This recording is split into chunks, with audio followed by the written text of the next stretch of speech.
Ladies and gentlemen, if you don't know already, the Surrey Board of Trade, we're an independent voice of business mandated by the Federal Ministry of Economic Development. We have close to 6,000 member contacts. And we instigate change at the different levels of government. We're a concierge of connections. We have cost-saving benefits to help support our businesses. I mentioned the Business and International Trade Center. We are there to support business through our diversified service portfolio. And we're excited about Surrey, all of Surrey, because we're going to be the largest city in British Columbia. And to tell you a little bit more about Surrey and the Surrey Board of Trade, please turn your attention to the screen.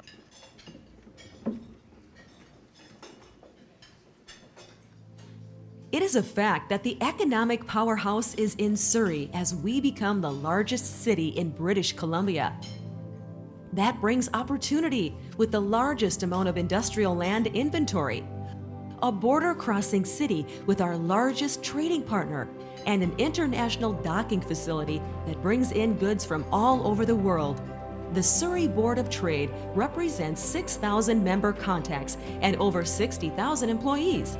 You're invited to work together with the Surrey Board of Trade as we set the stage to become BC's largest city. The Surrey Board of Trade connects you to a network of businesses and professionals, locally and internationally. Take your business further, expand your brand, and let the Surrey Board of Trade's government advocacy help your business and your economy. Experience the value of our unparalleled service delivery for your business, business connections, workplace training, international trade center, government advocacy, business and entrepreneurial center, industry development. The Surrey Board of Trade, here to support your business and attract business. Become a member today. Visit businessinsurrey.com. Surrey, where business happens. And the other thing about the Surrey Board of Trade is, yes, we're there to support business, bring business, but it's also about enhancing the livability of our city and giving back to the community. And even though we ourselves are a not-for-profit, we do that ourselves. And one of our members is going to tell you a little bit more about the work that they do for our city of Surrey. Please help me welcome Rosie Singh from the Options Community Services Society.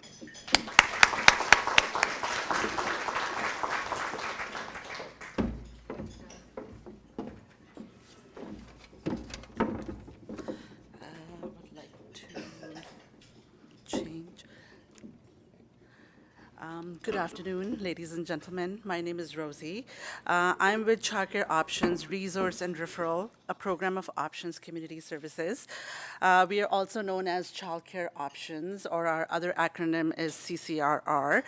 My role is of a community connector where I liaise with the community organizations and businesses in Surrey. You may be well aware that there is a childcare crisis in BC right now. Many of your employees may be facing childcare issues on a daily basis, such as where to find quality childcare, how to find it, and how to pay for it. The provincial government has announced many new initiatives that support families in need of childcare. BC has expanded childcare funding to be more inclusive, making childcare more affordable and more accessible to families. At the local level, we are here to assist families in finding and choosing childcare that will bring security and peace of mind. We can assist in helping you find a childcare provider that is participating in the provincial program that helps reduce the burden of childcare costs. At Childcare Options, our goal is to facilitate the connection between parents and childcare providers. We are available to assist families in applying for affordable childcare benefit plan that is also known as childcare subsidy. I look forward to the opportunity to connect with you and your staff at your team meetings or at your employee wellness events. I will be here for the remainder of the afternoon to be able to answer any of your questions. Thank you, Surrey Board of Trade and Anita, for giving me the opportunity to bring some awareness about childcare options. Thank you. Have a good afternoon.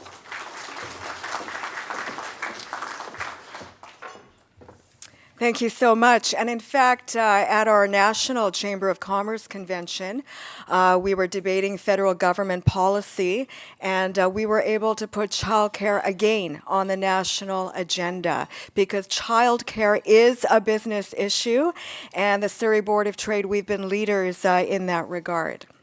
So now the topic at hand, transportation. I wanted to ask you to turn your attention to the handout that's at each of your place settings. And, TransLink is doing an amazing, unprecedented activity. It's a visioning process about the future of transportation all the way to 2050.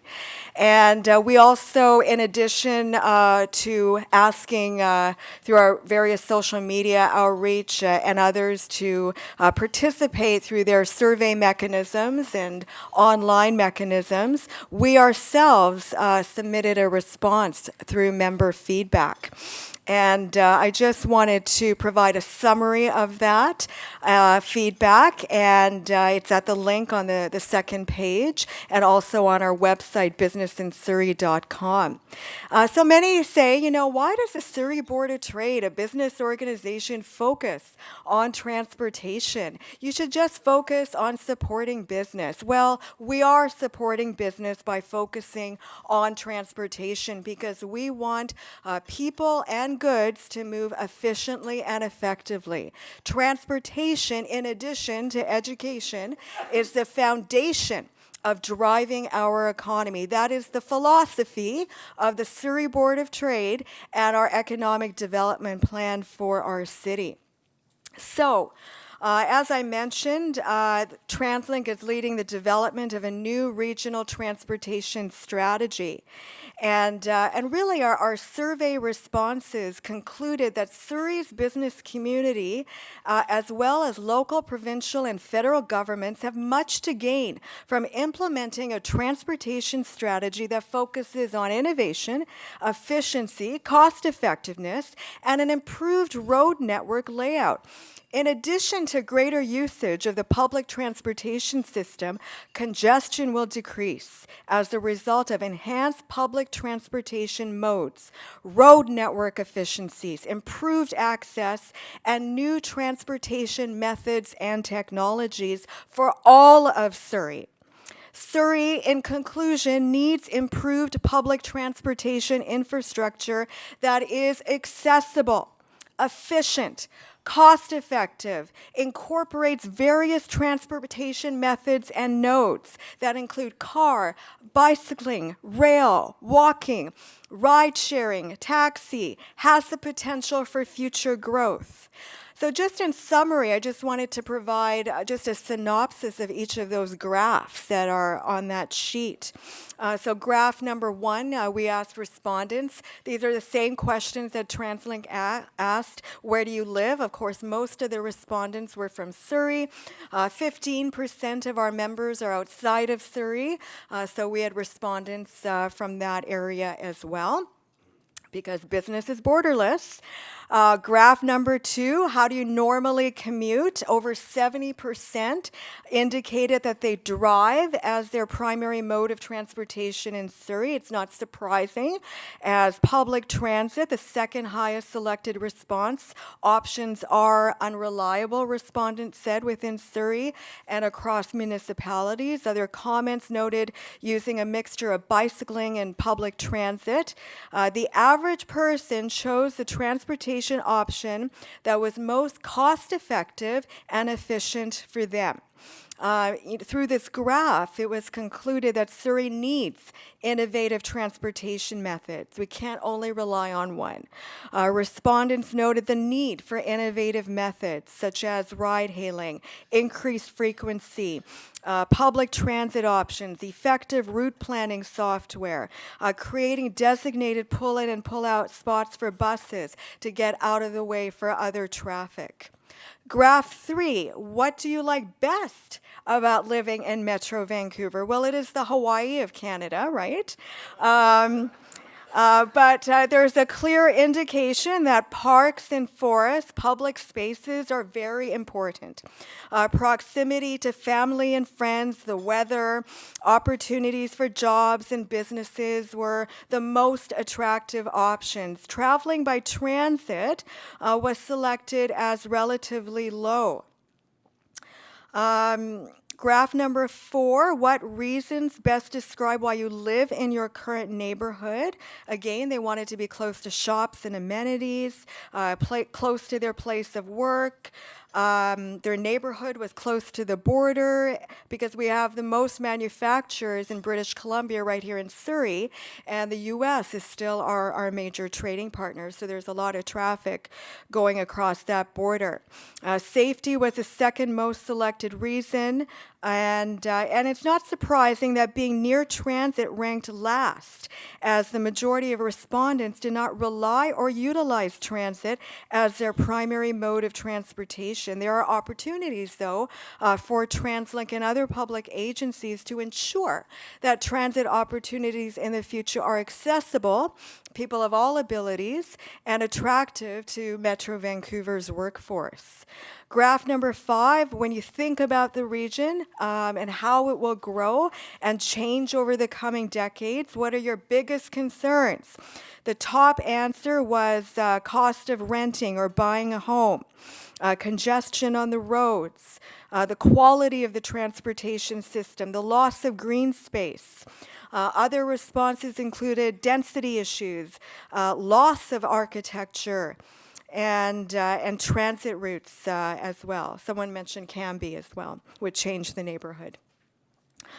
Graph 6, as the region changes, what would you most like TransLink to prioritize? So respondents indicated expanding and improving the transit system and managing congestion on our roadways is top of mind for Surrey's business community. Accessibility is another issue, again, that came to the fore. Other components included expanding roads, utilizing the interurban lines, SkyTrain or subway north to the south. And some other responses, transportation plans should be fully funded and have the authority to override changing political climates to a degree. We need certainty in transportation investments. Graph 7. What matters the most to you when you want to get somewhere? Really, the bottom line is people value efficiency, safety, and effectiveness. And of course, it was indicated that TransLink is competing with driving as the main transportation node, especially in Surrey, because in Surrey, you can fit Vancouver, Richmond, Burnaby into our geographic limits. So it's a huge city. Graph number 8, the last graph, is when you think about how people will move around our region in the future, what would you want our transportation system to be? So this can include anything. And TransLink had wanted this to be very future-orientated, very visionary, even thinking like the Jetsons, where people are flying in the air, getting to point A to point B. But respondents indicated that, again, efficiency, effectiveness, cost-effectiveness, and choice were the top priorities for them. The business community is concerned about getting their workforce and products to their destination on time. And really, this ensures that our economy continues to innovate and improve. And even though a lot of the ideas were focused on public transportation infrastructure. We don't want to forget that other road users are going to exist. There's going to be autonomous vehicles. Even with ride sharing, there's going to be the autonomous ride sharing. And, how do we all interface with each other? It's going to be an exciting future. I don't know if I'm going to be alive, when all of that happens, but I'm excited about the future. And I hope you are too, because again, transportation is our economic foundation. We must start planning now. We must have confidence in a sustainable transportation plan. And we thank TransLink for agreeing to accept our requests. Thanks so much.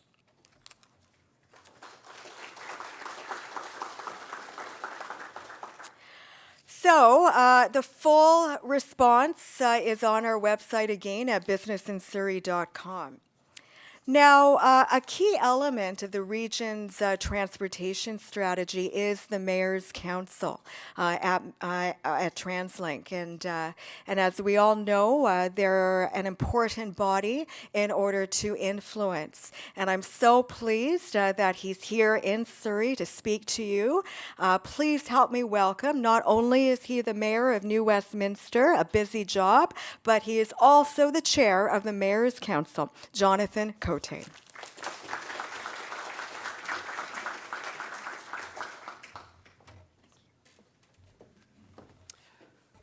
Well, thank you, Anita, and it's certainly a pleasure to be here today. This is actually the second visit that I've paid the Surrey Board of Trade this year, and it's so wonderful to kind of hear that the Surrey Board of Trade recognizes the importance of our transportation system and how it connects to a thriving local economy. I think my local New Westminster Chamber of Commerce might start to get jealous if they hear that I keep coming here, but I think it is so important for people like myself as Chair of the Mayor's Council and Kevin Desmond to be here talking about the future of transportation south of the Fraser River and in the city of Surrey. Surrey is a huge part of the Mayor's 10-year plan and a huge part of shaping the transportation system in the region and a big part of that vision.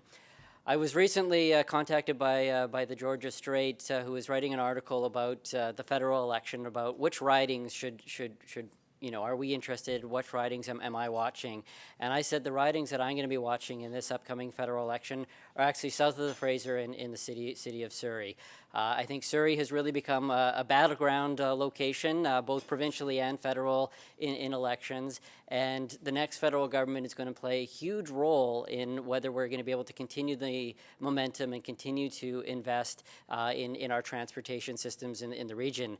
And I hope everyone in this room can recognize that elections do matter. Chains of governments do have an influence on public policy. So, I think for south of the Fraser residents to pay really close attention about what the federal parties are saying on how they're going to partner with local governments to make sure we're having investments in public transit.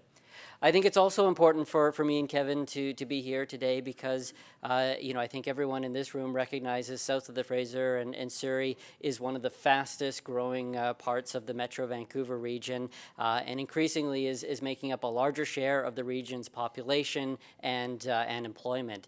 And I think for that fact, it plays a huge role in being a part of our transportation system. Surrey has also been a significant, what I would say, unheard success story when it comes to growth in public transit. We've had tremendous growth in our public transit system over the past 3 years, leading North America in each of the 3 years in our region with public transit growth, and that growth has reached every single municipality in Metro Vancouver. I'm certainly proud in New Westminster with the 5.5% growth that we saw last year in public transit use in our community, but it pales in comparison with the growth in transit ridership south of the Fraser River, which hit 15%. Now, for those that might not be too familiar with transit, they might be not sure how big of a number is, but I can assure you that number for an annual increase in transit ridership is absolutely huge. And I think you'd be hard-pressed to find any city in the world the size of Surrey that has seen that type of increase in transit ridership. TransLink's also recently finished off our trip diary process, which we do every 5 years in the region, and we found that there's some changes happening in the city of Surrey. No doubt, driving is still the main mode of transportation, but that mode share is going down from 65 to 61% during the last period there. And once again, you might be going, well, a 4% drop, that doesn't sound too significant, but for a very large suburban community, that is very significant and actually shows a very major trend on how people are getting around in the region. So why are we seeing the successes that TransLink is seeing? Why are we seeing the surge in public transit ridership in the city of Surrey? And I think there's no one answer to that, but I think there's three that I wanted to highlight on. The first is, our region has for many decades been focusing its land use around transit-oriented communities, making sure new development is built in ways that are more walkable and more transit-friendly. Our region also has a long-standing history of protecting agricultural land and green spaces, and I think this has led to the perfect environment for a major metropolitan area to really see public transit thrive. The second one, and this isn't rocket science, is we, over the last 3 years, have been investing significantly in our transportation system in Metro Vancouver. South of the Fraser River in the last 3 years, we've seen a 13% increase in bus service across the region. So it makes sense. When you invest in transit and there's demand for transit, more people will start using it. And the third and final reason I wanted to touch on was that our region has its act together. We have committed to a mayor's 10-year plan. We've committed to long-range land use plans in this region. And yes, if you come to a mayor's council meeting, you'll see vigorous debates on lots of different items. But ultimately, we have a strong goal towards supporting our transportation system and supporting public transit across the region. And as where other parts of major cities across Canada have spent the last few years fighting over what to do with new opportunities and new federal funding towards transit, we've actually been taking that money and investing it in transportation. So I would be remiss if I didn't come up here and kind of talk a little bit about the elephant in the room, the big project south of the Fraser River, and our big shift in terms of the plans we've been working there. I think there are many people in this room that, and I would consider myself included, who was very supportive of the previous plan to build light rail in the city of Surrey. I often get asked, I've probably been asked 1,000 times over the last 6 months, what do I really think about the change of plans from light rail? And often when I get asked a question, they say, what do you really think? Particularly when I'm in one-on-one conversations. And to be honest, it's been a bit of a process for myself, because I was a huge champion, and I'm still of the opinion that light rail would have done some amazing things south of the Fraser River and to the city of Surrey.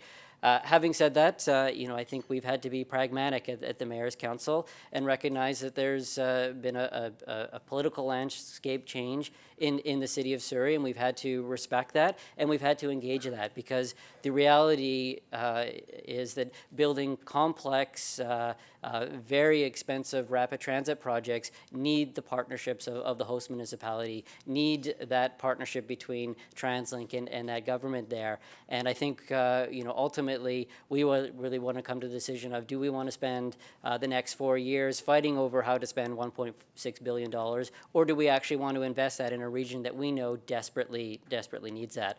But my support came with one really critical and important caveat. To me, a SkyTrain expansion along the Fraser Highway corridor had to make sense. It had to make transit sense, and it had to have a good business case. So this past July, the Mayor's Council was finally able to receive the first preliminary business case on that line, and the results were actually very positive. They showed that the business case for expanding SkyTrain along the Fraser Highway corridor was very similar to Evergreen and Canada Line, and was actually driving greater transit ridership than even the light rail plan. Now, that's not to say one is better than the other, but what it does indicate is that what is being proposed is actually a very good and viable transit project. And I know Kevin will talk about that a little bit more in his speech. We also spent some time engaging with residents in the city of Surrey and the city of Langley too, and we did hear very strongly feedback from the community that there is not 100% support, but there is very broad support to expanding SkyTrain along that corridor. And I think Surrey the residents are so desperate to see more transportation options, more investments in their communities, and to see those investments happen now. But I'd be remiss if I didn't talk about the other corridors in Surrey that also need important attention, and this, namely the King George corridor and also the Scott Road corridor. Those two transit corridors also have incredible transit demand, and the more buses we put on those lines, they get filled up almost immediately. A few weeks ago, I actually, with about 5 other mayors in the region and some planning staff from both TransLink and the City of Surrey, rode on the 96B line down to Newton. And although we had some great planning conversations about what the future of transit might look along that corridor and what opportunities we would have to better serve that, I think what impressed and what hit the mayors the most that joined me on that tour was sitting on an absolutely crammed 96B line at 2 in the afternoon going down King George Highway, because I think that really opened a lot of eyes to some other regions' mayors about how well used that corridor is there. So as we go through our process to work on the expansion of SkyTrain along the Fraser Highway corridor, we're also turning our attention to how are we going to serve the King George corridor, initially with RapidBus, but hopefully moving closer and closer to rapid transit on that corridor as well too. So I really appreciate the opportunity and the invitation to be able to join you. But I guess I'm now going to turn it over to the CEO of TransLink, Kevin Desmond.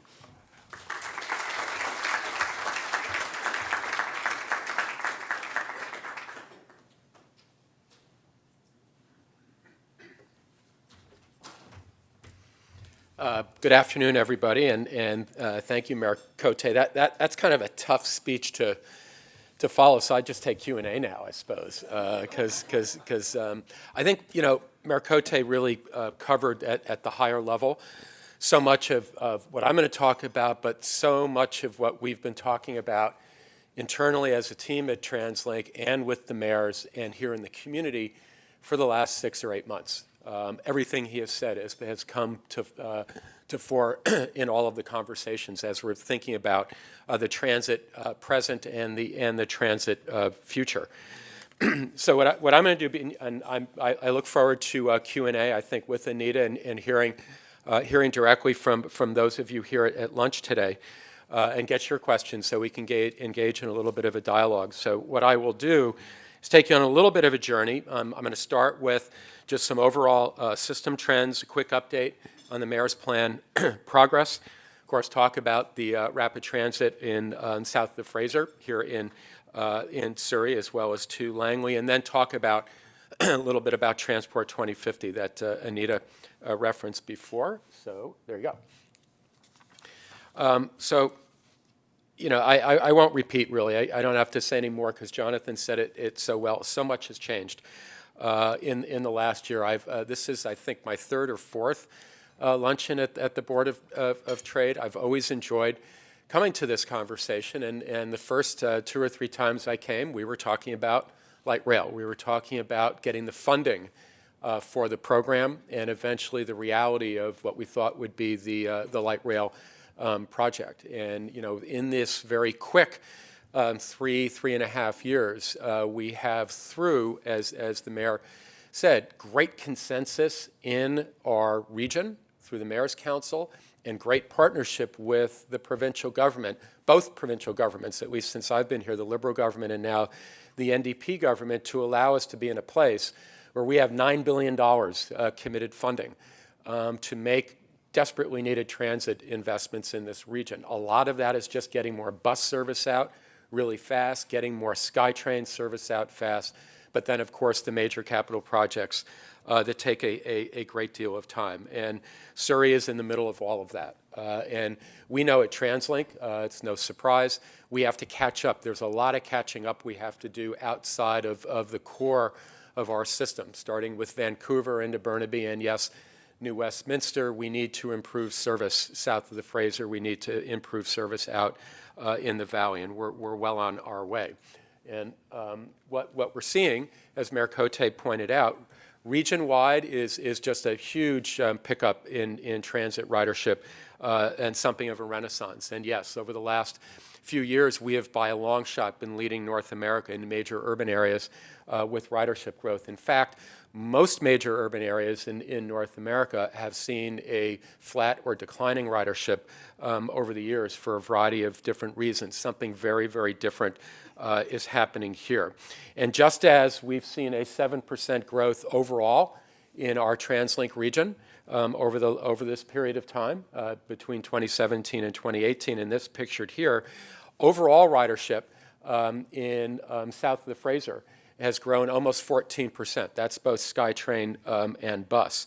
More profoundly, bus ridership, and that's the stat that Mayor Cote used, has grown almost 16% in that period of time. And that's actually kind of astonishing. It's astounding.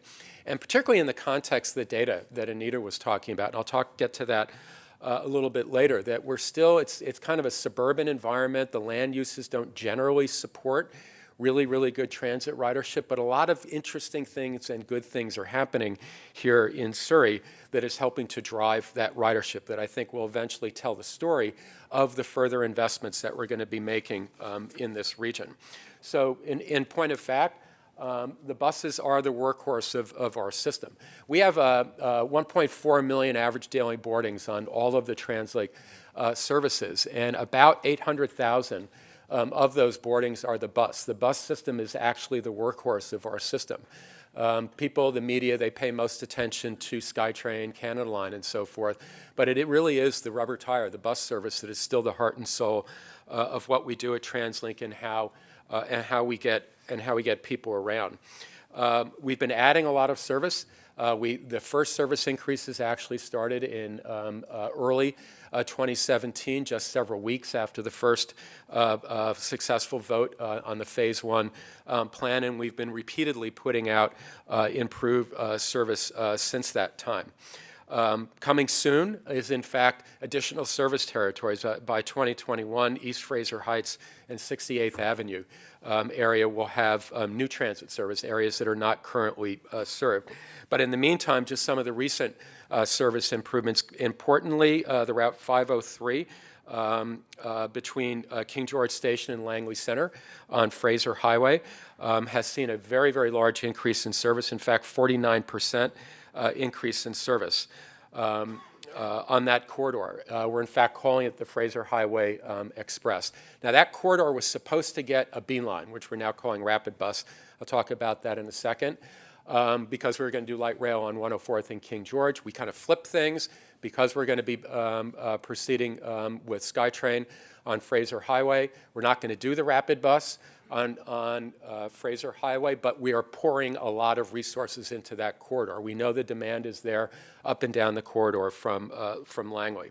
The Route 321 from Newton Exchange to White Rock has seen service improvements. That's going to be a future RapidBus corridor, hopefully in the Phase 3 plan, which I'll talk about in a little while. The Route 335 from Surrey Central to Newton Exchange has seen almost a 20% increase in service over the last year or two. One of my favorite stories to talk about of transit development in this region is actually here in the city of Surrey. It's the Route 555. Triple nickel. I don't know if we call it, I like triple nickel, but anyway. It's a really good story because it's a route that is not that old.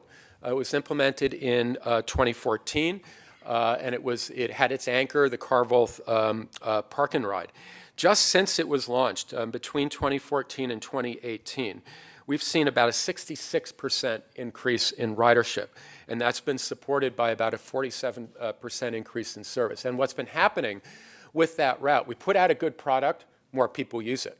Then it gets overcrowded. And in this context, you just have to wait for the next bus. So you'll see long lines of people in the morning at Carvolth, long lines of people at the Coquitlam bus loop waiting to get on a bus. So what we've been able to do, because we've had the resources from the mayor's plan, each time we see that crowding, we get more buses out there. We get more buses out there. It's more frequent, more convenient. More people are attracted to the service. Then we got to put more buses out. So that's ultimately what's resulted in this huge increase in ridership that's also been supported by the huge increase in service. But one of the things we have to do, we have to think more broadly than that, and that's that big old double-decker bus. It's one of our sort of favorite projects here at TransLink. We'll be introducing the double-deckers in just a few weeks. We're doing the final testing and commissioning of the buses. The first two routes to get it are at Tsawwassen, the express service from Tsawwassen Ferry Terminal, and the Route 351. Around January, we're hoping to get the double-deckers on the Route 555, and then later next year, the Route 301. So even as we can put out more service hours, we can also put out higher capacity service. Those buses can basically double the number of people that can fit on a normal 40-foot bus, and more comfortable and kind of fun, too. You sit up on top, you have some fun. This bus was out at the PNE in our T2050 exhibit this summer, and it was the #1 attraction. People were actually lining up to get on the bus. But it's a really cool project. Also, in the right quadrant of that picture is kind of, for us, the beginning of an era. Just a couple weeks ago, we launched our first 4 battery electric buses. What you see is the bus hooked up to a fast charge terminal. That is our future. Starting next decade, there is no technology reason why we cannot buy electric buses exclusively. What will hold us back is basically the funding. The key issue with the funding is the cost of the charging infrastructure. Maybe we can get into that in the Q&A, but the reality is we have a chance over the next decade or two to be completely zero emission with our fleet. It's part of a policy that was adopted last year by our board and the Mayor's Council, reduce our greenhouse gas emissions by 80% by 2050, and hopefully get to 100% renewable energy source by that same period of time. That's the same as federal policy and provincial policy. So we've talked a little bit about RapidBus. This is the new brand. It used to be called Beeline. Starting in January, we will be launching the rebranded service. Now, in the Mayor's plan that was created and now adopted, there's total 11 Beelines now known as RapidBus. The first 5 of them are fully funded, and we will be introducing them during the course of next year. Now, they are all over the region in Vancouver, between Maple Ridge, Pitt Meadows, and Coquitlam, and here with what is now the 96 Beeline. Now, it's rebranded. It's not just a nice, pretty green and blue bus. There are a number of different attributes associated with the Beeline brand, now the RapidBus brand. It's going to be faster and more reliable. It's going to have a variety of different customer amenities associated with it, real-time information at the bus stops, and we hope maybe next year or the following year we'll have Wi-Fi on the buses as well. We have a great partnership with Shaw to make that happen. What we'll be getting with what is now the 96 Beeline turning into the R1 RapidBus in January is 9-minute frequency all day, 15 minutes frequency at night. Now, as you heard from Mayor Cote, when he and his colleagues were riding on the bus a couple weeks ago, and the crowded bus at 2 p.m., a stat, since 2014, the ridership on the 96 Beeline has increased by 74%. Now, that is why we thought the King George 104th corridor would be good for light rail. We know that the demand is there. So I'm going to get into that in a couple of minutes. You heard from Mayor Cote. We know that the demand characteristics fit with increasing transit ridership in this corridor. So while we are still working with the community, with the mayors, with our senior government funding partners, we're going to keep improving the bus service on that corridor, and hopefully the public and our customers will respond well to the RapidBus program. Now, what you can see also pictured, might be a little bit hard for everyone to see, these lines, the sort of curved lines. In the next phase of the plan, which is funded in this case by 2021, we'll be introducing another RapidBus corridor from Newton up to King George to up Scott Road to Scott Road SkyTrain station. That the alignment of that is pretty well fixed. We'll be commencing conversations with the City of Surrey and City of Delta imminently.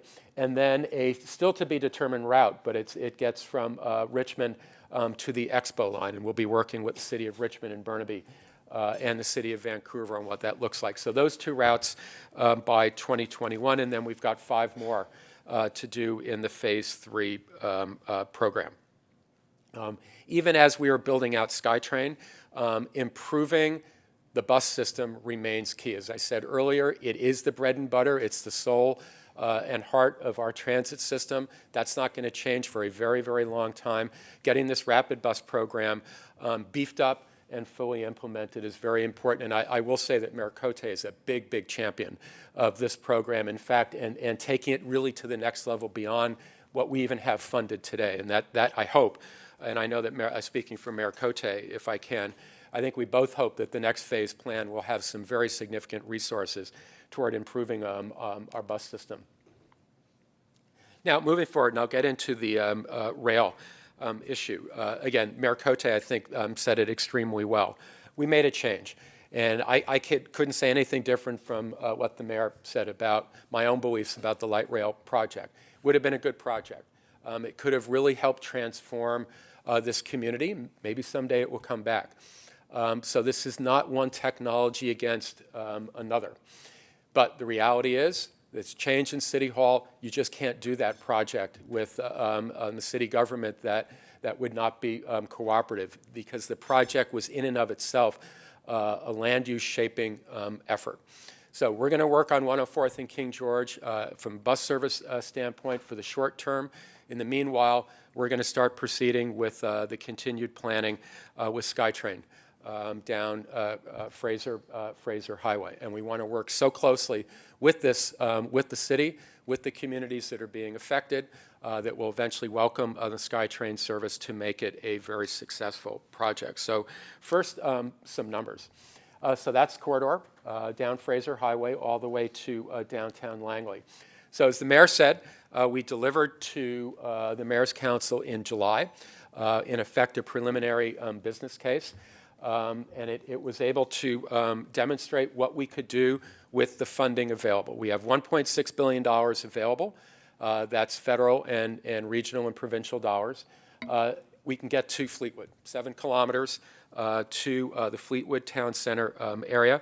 That would be 4 stations, and the travel time to King George Boulevard Station would be 9.5 minutes. So that's what we can do with the funding that's available and committed today. We also took a look, we were asked what it would take to get to Clayton. That would be 1 more stop, total of 11 kilometers, 14.5-minute travel time from Clayton to King George Boulevard, and that would be $2.2 billion. That is not funded. We do not have the difference between 1.6 and 2.2 at this time. And then all the way to Langley, which eventually is 16 kilometers, 22-minute travel time from downtown Langley to King George Boulevard, 8 stations at $3.1 billion. As you might have seen in the media, if you've been following closely, the original estimates that we had about a year ago in work that we did that the province asked us to look at to detail out the difference between light rail and SkyTrain on Fraser Highway. Our earlier estimate was $2.9 billion. The updated estimate, $3.1, very much in the ballpark. I mean, I can tell you that clearly the mayors of the city of Langley and the townships of Langley really want to get to Langley. We want to get to Langley, and I think the Mayor's Council eventually wants to get to Langley. We've got to work with senior government to figure out how to fund that. The Mayor's Council this summer launched its Cure Congestion campaign. They've been out talking quite a bit about it. In fact, at UMBC just the other day, Mayor Cote and I and a couple others were talking about the need, no matter who wins the federal election, whichever party is there needs to be thinking about sustained, committed, real funding for transit expansion nationwide. We've got to continue to do this. It would be, in my view, candidly a pity if all we can do is stop at Fleetwood and then have to wait years and years until funding finally comes available to get to Langley. If we can figure out how to do it all at once or in a 2-phased program that's already approved in the context of a business case, we can be far, far more efficient with getting there. So from a timeline perspective, what's coming next Well, let me just talk about, some of the benefits first of the project. And it is a good project. As the mayor said, the preliminary business case looks really, really good. And it looks really good with, even in the context, the existing land use plan that the city of Surrey has. And I know that the city and the affected communities will continue to think about how land use will be shaped with the program. I've got some stats. These are really, I think, very important numbers, these estimates, to give you a sense, even if it's just to Fleetwood, what this means to the city of Surrey. Today, transit access from Fleetwood, employment options within 60-minute travel time from Fleetwood throughout the region is 350,000 jobs. Population within 60 minutes of Fleetwood, about 850,000 people. So in other words, if you live in Fleetwood, where you can get in 60 minutes, those are the numbers I said. With SkyTrain, you more than double the employment opportunities within a 60-minute travel time to 826,000 from the 350, and you almost double the population access from the city, from the Fleetwood community throughout the region.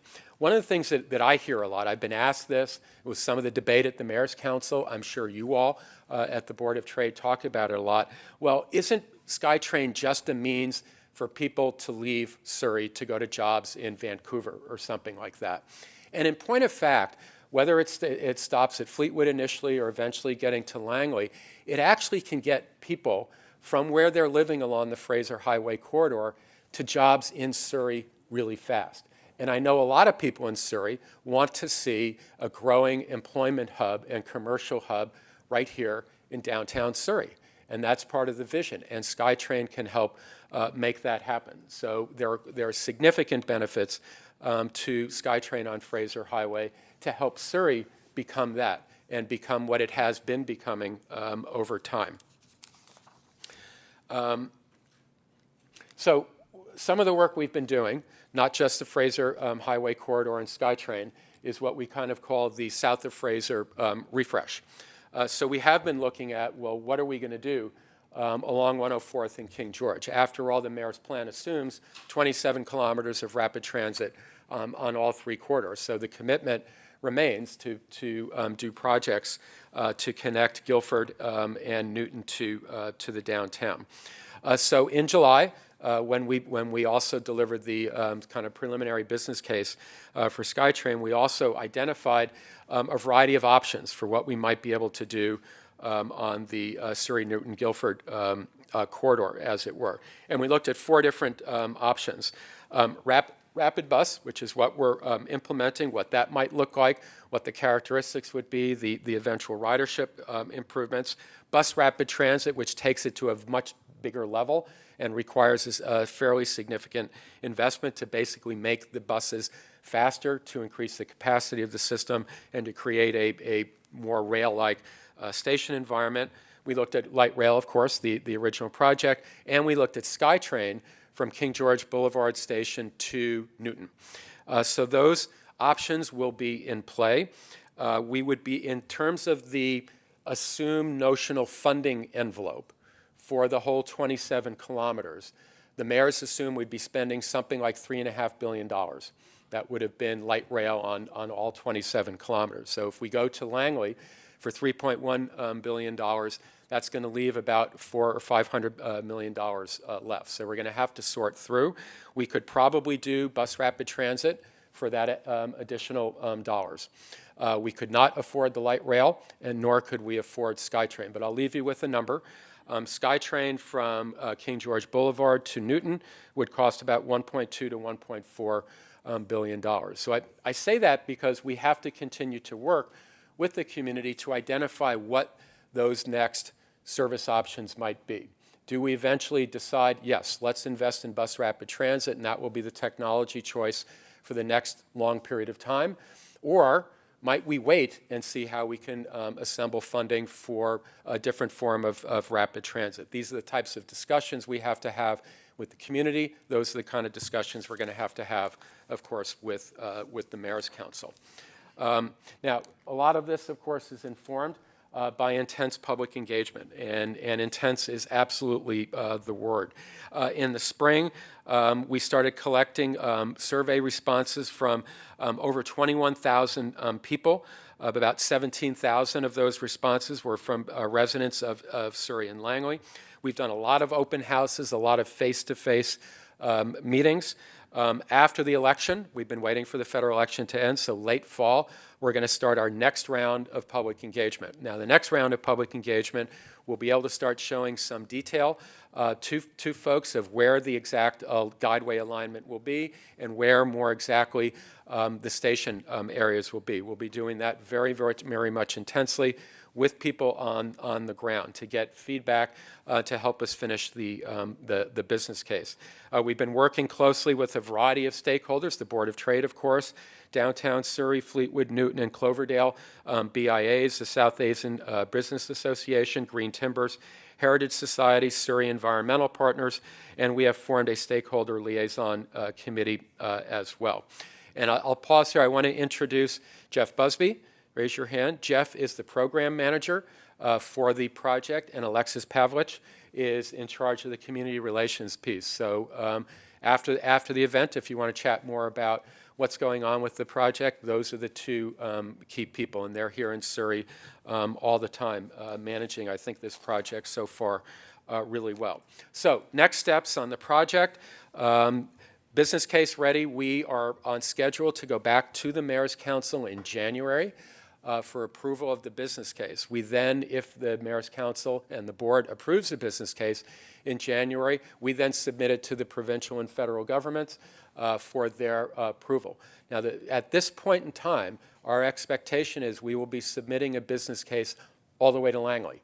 And we will be able to then show different construction segments. So that will give us some of the latitude and capability to continue to work with senior government partners, the new government in Ottawa and the government in the province, to see if there's any chance to get beyond Langley at this point in time. Depending on the outcome of those discussions with senior government, we would expect in the summer of next year to get all the final approvals for the program. We would then be able to initiate the procurement process. We would then be on track to open the SkyTrain service by 2025, which incidentally is the same year we're currently scheduled to open up the Broadway subway project in Vancouver. Now, shifting gears a little bit, and this gets into a little bit of the work that Anita was talking about as well. We just released yesterday, actually, our new trip diary. It's updated information. Last time we did it was 2011, and this is information that was collected in 2017. It takes a long time to compile the information. What we've seen is overall, population, no surprise, has increased a lot region-wide. It's increased a lot here in Surrey. Because of that, of course, there's a lot more trips happening. In fact, overall, trips are growing faster than population, 18% versus 14% you can see on the slide. But what's interesting, and that's where I think the data that you have at your table from the survey that Anita referred to before, it's kind of interesting to see how that data is also played out into reality. We talked about the large ridership increase. What we're seeing is an interesting shift. It's shifting in the right direction. Even though total trips are growing, the share of trips by mode is shifting. So, for example, overall trips, in 2011, 65% of overall trips were by car, driving alone in a car, down to 61%. And commute trips, similar type of reduction. And that's being counteracted by a slight increase in the mode share of transit trips and a fairly significant increase in mode share from walking and cycling and so forth. So things are happening in Surrey, whether it's our service increase, and by the way, this was done 2 years ago, so it's not even picking up the service increases over the last couple of years, and other things that the city of Surrey is doing to densify and make for more walkable communities is starting to show up a little bit in those numbers. And as I reflected on the data at the table, 3 words came to me from the charts that Anita referred to before: congestion, choices, expansion. People are concerned about congestion. We're all concerned about congestion. And the mayor's plan and our investments in public transit are meant to provide choices so that you don't have to be in the car. You don't have to be stuck in traffic. Transit investment's not necessarily going to eliminate congestion. We're a busy, thriving region. So, in a vacuum, you always fill up a vacuum. So congestion's part of the nature of actually a very successful region. But if we can provide more and better choices, that if you don't have to drive, you can choose a really good product, like, say, the Route 555, that's our goal, is to provide more and more of those choices, and then more and more people will take those alternatives. Might be transit, it might be an Uber someday as well. Our job is to provide those choices. Expansion, everybody wants expansion. That's what the mayor's plan is all about. And that's very much what our future about in Transport 2050. We're delighted with the work that the Surrey Board of Trade has submitted to us now. It is very consistent with what we're trying to do with Transport 2050. Last time this region did a major update to its long-range plan was 1993. And virtually all of the projects, all of the initiatives, corridor work that were envisioned in that work from 1993 have either been implemented or are funded to be implemented. So even though there's a lot of starting and stopping, a lot of interesting politics around rapid transit in this part of the world, the fact is that that plan is living, and it's making it work. This plan, I hope, years from now, we'll be able to look on it and say, with intense public engagement, and we're really working really hard to get a lot of public engagement, that it will set the course for the next round of major investments and major even policy changes, whether it's from land use change, how we use the always congested roadways, to the investments that we're making in public transportation. And it's not just those public transportation investments. Our sponsor of the event today, Uber, the transportation network companies, car share, bike share, dockless scooters, all of that stuff, micro-mobility, it's all part of what we're doing in Transport 2050. How do we think of the future providing lots of different options to get around? TransLink doesn't just say, you have to take our bus, you have to take our trains. We want to make sure that we create an environment where lots of different choices are available to people, so that when you need to drive to get to and fro, to take your kids to soccer practice, to get to work, to go shopping, drive. And I hope there's lots of space for you to drive and park. But we want to provide options so you don't have to drive. And that way we can manage the always constrained capacity of the region. So I'll leave you with that and open it up to questions. This region is going to remain a priority for TransLink. We must invest more to expand our transit system and our access to the now very much underserved part of this region. Surrey, I think, has a very bright future. We're going to need your help to be talking to government to help find ways so we can fund the next phase of the plan, so we can fund to get to Langley, so we can fund to build good rapid transit on King George Boulevard and 104th, so we can fund better B-lines and rapid buses on congested corridors. So with that, thank you, and I look forward to your questions.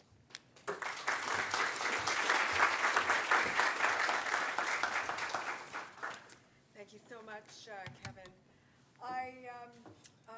We do have a microphone in the floor there, so I'm going to ask you to indicate your name and your company name and your question very briefly, and then Kevin will also respond very briefly too, in order to get through a very important issue within our city.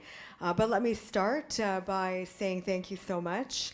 And we have a federal election coming up, and we're participating in all candidates. We have federal party leaders. We have 4 that we've hosted. We're waiting for Justin Trudeau as our final one. And the question that we always ask is, how are you going to support transportation infrastructure investments across our nation? So in this federal election, after it's all over, what is the next step for TransLink and the Mayor's Council to engage with new government? So we've benefited from the current government in Ottawa put forward their Public Transportation Infrastructure Fund, $22 billion nationwide, of which we have received or have received commitments for $2.2 billion. So the plan is what we need in the compact with senior government for the capital portion, the big projects in our region. We basically need 75 to 80% of funding to come between the federal government and the province. And that's basically what we have in the current plan. So we want that to continue year in and year out. We want to have the capability to have confidence in and commitments for and a dollar sum set aside so that we can plan and execute seamlessly, because that's really not how it works in Canada. That's not how it's been. And that's really what the Cure Congestion campaign's been, what it's been about. And the Federation of Canadian Municipalities, FCM, is making the same call. So we would like to see all four parties commit to that, because then that long-range plan that I was talking about, T2050, and even the current mayor's plan means that we know that the next project, SkyTrain to UBC, a new fixed connection to the North Shore, whatever, SkyTrain to Poco, you name it, that we know that 5 years from now, 10 years from now, 15 years from now, there we will have a partner in the federal government that can then leverage that same partnership at the province. That's what we're looking for in all the parties. So any questions from the floor? My next question is about Cloverdale and South Surrey. They absolutely need transportation investments. What's the next step for them? Well, that's going to come up in the beyond probably the Phase 3 plan. As I said, we've got in the Phase 3 plan, we're hoping to expand RapidBus into White Rock. One of the things we're looking at in T2050 is the use of the existing rail right-of-ways. Some of them are heavily used. The West Coast Express corridor from CP Main Line is a very important corridor to us. I'd love to work with the various different partners, the freight movement partners, the railroads themselves, and the different level of governments to actually expand our ability to provide West Coast Express. Imagine an all-day service, imagine weekend service. It's very challenging to do that, and we have to make investments. There's also underutilized lines, rail corridors, and we're looking at each of those underutilized rail corridors and thinking about over that next 30-year period, how could those corridors also be used and catalyzed to improve transportation access. And that could be an option for Cloverdale in the future. It could be bus service as well. But our eyes are on that, and we have to think about how we can do that over the next couple of decades. So we're trying to make Surrey a music city destination, having a thriving arts and culture industry. Nashville North. We're already Hollywood North, so Nashville North, is that what we have in mind? Well, we're a very multicultural city, and so lots of options there. But what about transit, being available 24/7? Well, we run, night service now on the buses. There's obviously a lot less demand overnight. We often get the question about SkyTrain 24/7. Most recently, a lot of interest in the city of Vancouver to help serve the very busy and interesting Granville Entertainment District. The reality is our SkyTrain system was not designed for 24/7. And 24/7, at least on our rail network, is not common in the world. It's more the exception rather than the rule. There are cities that have it, but then again, those systems were built to allow for 24/7. We simply can't do it. That's when we perform the maintenance overnight. So I think at least in any near-term future, we have to look at that overnight service being provided by buses. And again, as we move into shared services, as we move into the TNCs, that's one of the reasons that we've been wanting to be in the game, in how the Ubers and the Lyfts and the TNCs of the world emerge. That can also provide different mobility options for folks. And my final question, seeing no questions from the audience, you're very shy today, but thank you so much for attending, everyone, you're from Seattle, and we're so grateful that we have someone with your experience leading TransLink. Tell us how their funding mechanisms work. Well, it goes back to the commitment, and I talk about this a lot in the connection of what I think Canada needs to do. So I hope you don't reject this out of hand, using the example from our neighbors down south. But in the 1960s, when Lyndon Johnson was president, Congress passed an act, the Urban Mass Transportation Act, that began the firm, sustained commitment to public transportation funding. It is part of the government's transportation funding. And for all those years now, almost 50 years later, each region, metropolitan region, or small cities, if for that matter in the United States, we know that there's money available each and every year. And every 6 years or so, Congress is supposed to update and reauthorize the Transportation Act. So the way that transportation funding works in the U.S., you get what's called formula funding, which we get now through gas tax. So every region gets a certain amount of money based on the population and transit use. But then in the U.S., they also have a variety of programs. It used to be called New Starts. It's changed names in recent years, where regions where there's considerable public consensus, they've provided really, really good business plans, and local funding to match federal funding can get in the pipeline to fund their big projects. So in Seattle, they had 3 public votes. We don't do public votes as well for transit in this region. It's very common in the western United States. In 1996, then again in 2007, then again in 2016, each time authorizing local funding that could then match major federal funding to build out their light rail network. So in 2016, they actually passed by, I think, a 54% majority, an incredibly audacious $53 billion plan. And that's to be built out over a pretty long period of time, about 20 or 25 years, to build out light rail from Tacoma all the way to Everett, to the east side, Bellevue, and so forth. But it assumes a certain amount of federal funding will be available during that whole 25-year period, because that's the way it is. We need that in Canada. And then we can build out 25 years of commitments and plan where each part of our region knows my turn comes next. My turn may not come for 7 or 12 years, but I know that my community is going to be in the pipeline for the project. That's how it is done in Seattle. That's how it's done in lots of cities throughout the United States. But the key is, it's that federal commitment. You know the federal dollars are going to be there so long as Congress in a bipartisan way continues to update the transportation program. Sounds intriguing. Something to think about. So, yes? Please. All the good work that went into the Surrey LRT project was all deemed phase 1, and then the diagonal was going to be phase 2. The fact that we've now switched that around, I don't hear anything to say that L line will be progressing into phase 2, is even being shelved as a phase 2 idea.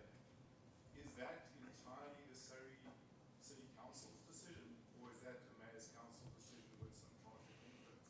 Well, Really put that piece in back yeah. into the planning stage. It's a good question, and it's not an easy black and white answer. The first part of the answer is, at the end of the day, the Mayor's Council is the formal authority for deciding how to spend the big money and how to raise the big money. So they are the entity that has to approve the tax and fee sources that are available to TransLink, or if the province were to give TransLink additional tools, the mayors have to make those decisions, and therefore the mayors have to decide what the scope of the projects are. Now, no one believes that we should be running roughshod over communities, so you've got to work with community then. You've got to work with the cities. What are your dreams? What are the projects? What type of transportation do you want in your city, in your jurisdiction? So, it's kind of an integrated, iterative process. So to light rail, no, light rail's not off the table per se. At this point in time, the government of Surrey wants to focus on SkyTrain down the Fraser Highway corridor. We're doing our South of Fraser refresh. As I said, there's 4 options. RapidBus, which is what we're doing. BRT, which could be affordable with the envelope. Light rail and SkyTrain to Newton, are not affordable within the envelope. So as we work with the Mayor's Council and we work with the people south of the Fraser on what comes next, those are the options that'll still be part of the discussion. Now, the issue is it's the funding availability. So if the funding availability all of a sudden grows by leaps and bounds, then you can open up different options. Other cities in the region is also going to be vying for the next round of funding. So who knows is what I'm not going to say what's going to happen with City of Surrey government. I know that we are focused on trying to get full funding to Langley at this point in time, and then working with the City of Surrey and with our funders on what we would do on 104th and King George. Maybe a long-winded answer. It's just, it's not exactly clear how it plays out because we just don't know what the funding availability will be. I now welcome to the stage our presenting sponsor, Michael Van Hemmen of Uber, to thank our speaker and for his remarks as well. Let's give him a great round of applause, please. So Kevin, thanks so much for the leadership that you and your team have brought to TransLink, and really working with the Mayor's Council in order to be able to bring the 10-year plan to fruition. Uber shares TransLink's goal to reduce reliance on personal vehicles. So to that end, Uber has started to integrate transit journey planning directly into our app. It's live in cities like London, in Sydney, and in Boston, shown here. And we're announcing today that we're adding another 10 cities to this list by the end of the year. In addition to that, we've heard a lot about getting people to and from rapid transit here in Surrey as well.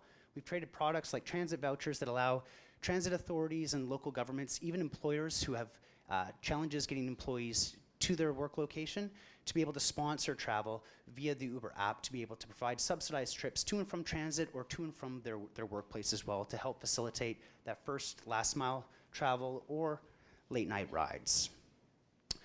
Those partnerships are available because, as an example from Toronto, 89% of our trips start, end, or happen exclusively in suburbs. We're committed to coming to the region, we're committed to partnering with folks south of the Fraser, and we're committed to partnering with TransLink as well. Thanks so much, Kevin, for all that you've done and for coming here today to speak to us.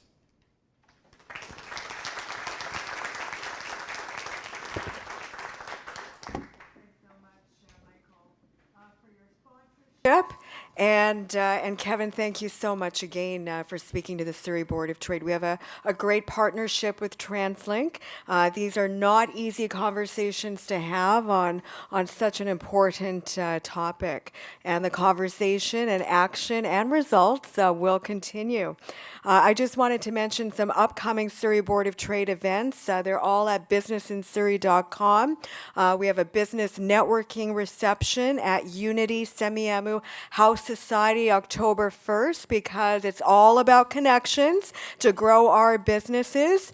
October 2nd, right here at the Sheraton, 5:30 p.m., is our All Candidates Federal Dialogue with all of the parties and all of the local candidates. October 3rd, we're hosting our SFU President's final address before he retires. That's a lunchtime event. October 4th, we're focusing on Belgium through our International Trade Center. October 10th is our 23rd Police Officer of the Year Awards Dinner celebrating our Surrey RCMP. We are almost sold out on that. October 17th is our Manufacturing Industry Reception. And we'll be releasing the first ever Surrey Labour Market Study and Surrey Workforce Strategy. And then October 23rd is another great business networking reception hosted at Kwalton Polytechnic University's downtown Surrey campus. So lots going on this fall. Ladies and gentlemen, thank you for attending and make it a great business day.